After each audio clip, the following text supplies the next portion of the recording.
Quadrille. The Mock Turtle sighed deeply, and drew the back of one flapper across his eyes. He looked at Alice and tried to speak, but for a minute or two, sobs choked his voice. "Same as if he had a bone in his throat," said the Gryphon, and it set to work shaking him and punching him in the back. At last the Mock Turtle recovered his voice, and with tears running down his cheeks, he went on again. "You may not have lived much under the sea." "I haven't," said Alice. "And perhaps you were never even introduced to a lobster." Alice began to say, "I once tasted," but checked herself hastily, and said, "No, never." "So you can have no idea what a delightful thing a lobster quadrille is." "No, indeed," said Alice. "What sort of a dance is it?" "Why," said the Gryphon, "you first form into a line along the seashore." "2 lines," cried the Mock Turtle. "Seals, turtles, salmon, and so on. Then, when you've cleared all the jellyfish out of the way—" "That generally takes some time," interrupted the Gryphon. "You advance twice." "Each with a lobster as a partner," cried the Gryphon. "Of course," the Mock Turtle said. "Advance twice, set to partners." "Change lobsters, and retire in same order," continued the Gryphon. "Then, you know," the Mock Turtle went on, "you throw the—" "The lobsters," shouted the Gryphon, with a bound into the air, "as far out to sea as you can." "Swim after them," screamed the Gryphon. "Turn a somersault in the sea," cried the Mock Turtle, capering wildly about. "Change lobsters again," yelled the Gryphon at the top of his voice. "Back to land again, and that's all the first figure," said the Mock Turtle, suddenly dropping his voice, and the 2 creatures who had been jumping about like mad things all this time, sat down again very sadly and quietly, and looked at Alice. "It must be a very pretty dance," said Alice timidly. "Would you like to see a little bit of it?" said the Mock Turtle. "Very much indeed," said Alice. "Come, let's try the first figure," said the Mock Turtle to the Gryphon. "We can do without lobsters, you know. Which shall sing?" "Oh, you sing," said the Gryphon. "I've forgotten the words." So they began solemnly dancing round and round Alice, every now and then treading on her toes when they passed too close, and waving their forepaws to mark the time, while the Mock Turtle sang this, very slowly and sadly. "Will you walk a little faster?" said a whiting to a snail. "There's a porpoise close behind us, and he's treading on my tail. See how eagerly the lobsters and the turtles all advance. They are waiting on the shingle. Will you come and join the dance? Will you, won't you? Will you, won't you? Will you join the dance? Will you, won't you? Will you, won't you? Won't you join the dance? You can really have no notion how delightful it will be when they take us up and throw us with the lobsters out to sea." But the snail replied, "Too far, too far," and gave a look askance. Said he thanked the whiting kindly, but he would not join the dance. Would not, could not, would not, could not, would not join the dance. Would not, could not, would not, could not join the dance. "What matters it how far we go?" his scaly friend replied. "There is another shore, you know, upon the other side. The further off from England, the nearer is to France. Then turn not pale, beloved snail, but come and join the dance. Will you, won't you? Will you, won't you? Will you join the dance? Will you, won't you? Will you, won't you? Won't you join the dance?" "Thank you. It's a very interesting dance to watch," said Alice, feeling very glad that it was over at last. "And I do so like that curious song about the whiting." "Oh, as to the whiting," said the Mock Turtle, you've seen them, of course." "Yes," said Alice. "I've often seen them at She checked herself hastily. "I don't know where Din may be," said the Mock Turtle, "but if you've seen them so often, of course you know what they're like." "I believe so," Alice replied thoughtfully. "They have their tails in their mouths, and they're all over crumbs." "You're wrong about the crumbs," said the Mock Turtle.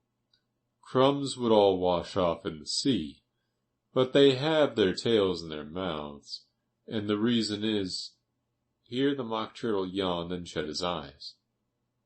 "Tell her about the reason and all that," he said to the Gryphon. "The reason is," said the Gryphon, "that they would go with the lobsters to the dance.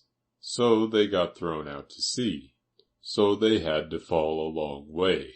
So they got their tails fast in their mouths. So they couldn't get them out again. That's all." "Thank you," said Alice. "It's very interesting. I never knew so much about a whiting before." "I can tell you more than that, if you like," said the Gryphon. "Do you know why it's called a whiting?" "I never thought about it," said Alice.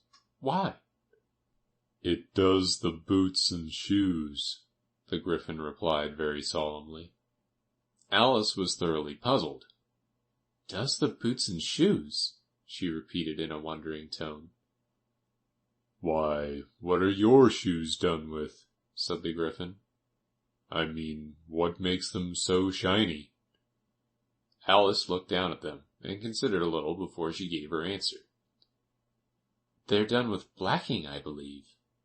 "Boots and shoes under the sea," the Gryphon went on in a deep voice, "are done with a whiting. Now you know."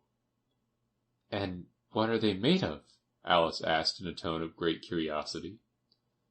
"Soles and eels, of course," the Gryphon replied rather impatiently.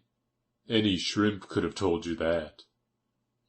"If I'd been the whiting," said Alice, whose thoughts were still running on the song, "I'd have said to the porpoise, 'Keep back, please. We don't want you with us.'" "They were obliged to have him with them," the Mock Turtle said. "No wise fish would go anywhere without a porpoise." "Wouldn't it really?" said Alice in a tone of great surprise. "Of course not," said the Mock Turtle.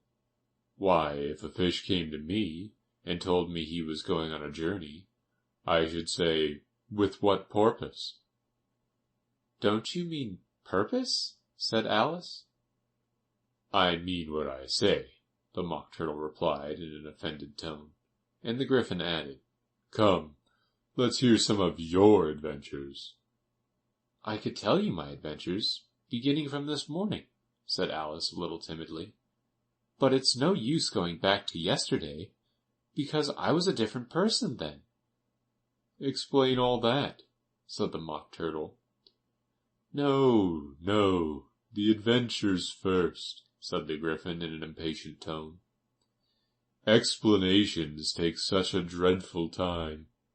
So Alice began telling them her adventures from the time when she first saw the White Rabbit.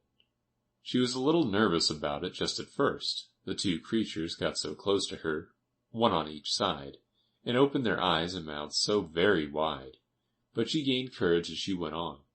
Her listeners were perfectly quiet till she got to the part about her repeating, "You are old, Father William," to the caterpillar, and the words all coming different. And then the Mock Turtle drew a long breath, and said, "That's very curious." "It's all about as curious as it can be," said the Gryphon. "It all came different," the Mock Turtle repeated thoughtfully. "I should like to hear her try and repeat something now. Tell her to begin." He looked at the Gryphon as if he thought it had some kind of authority over Alice. "Stand up and repeat, ''Tis the voice of the sluggard,'" said the Gryphon. How the creatures order one about and make one repeat lessons, thought Alice. I might as well be at school at once. However, she got up and began to repeat it, but her head was so full of the lobster quadrille that she hardly knew what she was saying, and the words came very queer indeed. "'Tis the voice of the lobster, I heard him declare, You have baked me too brown, I must sugar my hair. As a duck with its eyelids, so he with his nose trims his belt and his buttons, and turns out his toes. When the sands are all dry, he is gay as a lark, and will talk in contemptuous tones of the shark. But when the tide rises and sharks are around, his voice has a timid and tremulous sound." "That's different from what I used to say when I was a child," said the Gryphon. "Well, I never heard it before," said the Mock Turtle, "but it sounds uncommon nonsense." Alice said nothing. She had sat down with her face in her hands, wondering if anything would ever happen in a natural way again. "I should like to have it explained," said the Mock Turtle. "She can't explain it," said the Gryphon hastily. "Go on with the next verse." "But about his toes," the Mock Turtle persisted. "How could he turn them out with his nose, you know?" "Go on with the next verse," the Gryphon repeated impatiently. "It begins, 'I passed by his garden.'" Alice did not dare to disobey, though she felt sure it would all come wrong, and she went on in a trembling voice. "I passed by his garden, and marked with one eye how the owl and the panther were sharing a pie. The panther took pie crust, and gravy and meat, while the owl had the dish as its share of the treat. When the pie was all finished, the owl, as a boon, was kindly permitted to pocket the spoon, while the panther received knife and fork with a growl, and concluded the banquet." "What is the use of repeating all that stuff?" the Mock Turtle interrupted, "if you don't explain it as you go on. It's by far the most confusing thing I ever heard." "Yes, I think you'd better leave off," said the Gryphon, and Alice was only too glad to do so.